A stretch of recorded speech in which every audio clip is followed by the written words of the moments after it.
This is Democracy Now!, democracynow.org. I'm Amy Goodman. As we end the show today with the words of the acclaimed novelist Salman Rushdie, Indian-British writer, in critical condition after he survived an assassination attempt on Friday.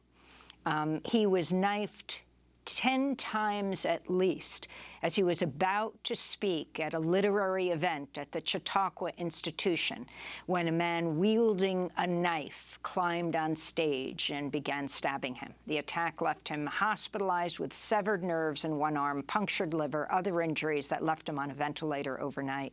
Rushdie's agent says he's likely to lose an eye as a result of the assault.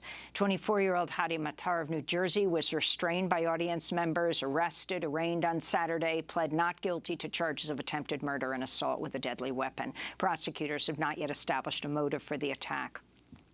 Salman Rushdie is one of the most highly acclaimed writers in the world, forced into hiding and lived underground for many years after the late Ayatollah Khomeini of Iran issued a fatwa in 1989 calling on Muslims to assassinate Rushdie over his book, The Satanic Verses, the novel portraying the Quran in an unconventional light, modeling one of its main characters on the Muslim prophet Muhammad.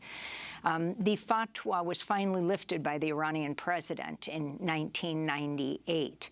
Salman Rushdie is also former president of PEN America, which supports persecuted writers worldwide. We end today's show with Salman Rushdie, in his own words, in a rare speech he gave in 2004 on the freedom of expression at an event hosted by PEN America. Terrorism does exist. In this city of all cities, we know that. We know what it exists to do, what it has done, what it tries to do. We know that it exists and must be fought. I don't think any of us would question that. How we fight it, in my view, is going to be the great civilizational test of our time. Will we become our enemy or not? Will we become repressive as our enemy is repressive? Will we become intolerant as our enemy is intolerant? Or will we not? Will we fight with different weapons? Weapons of openness and acceptance and seeking to increase the dialogue between peoples rather than decrease it. This is a big test. Will we become, you could say, the suits of armor that our fear makes us put on?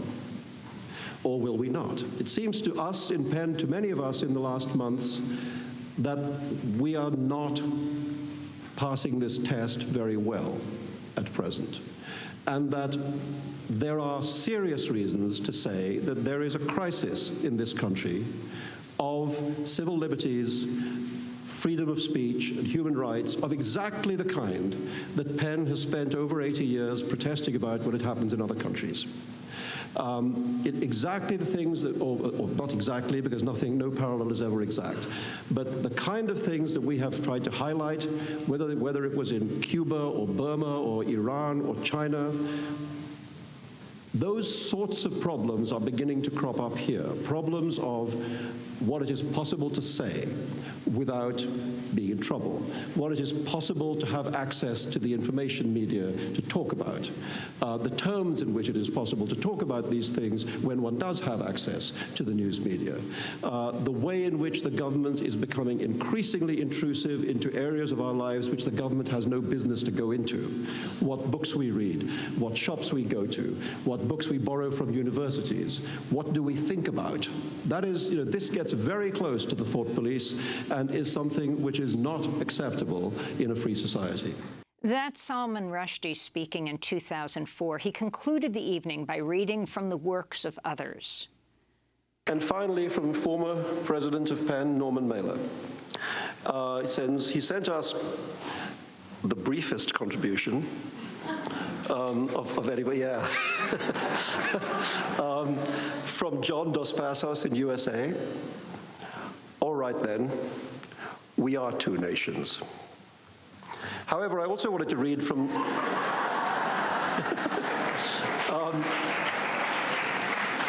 from what Norman said in the interview that is in the current issue of the New York magazine, in a conversation with his son.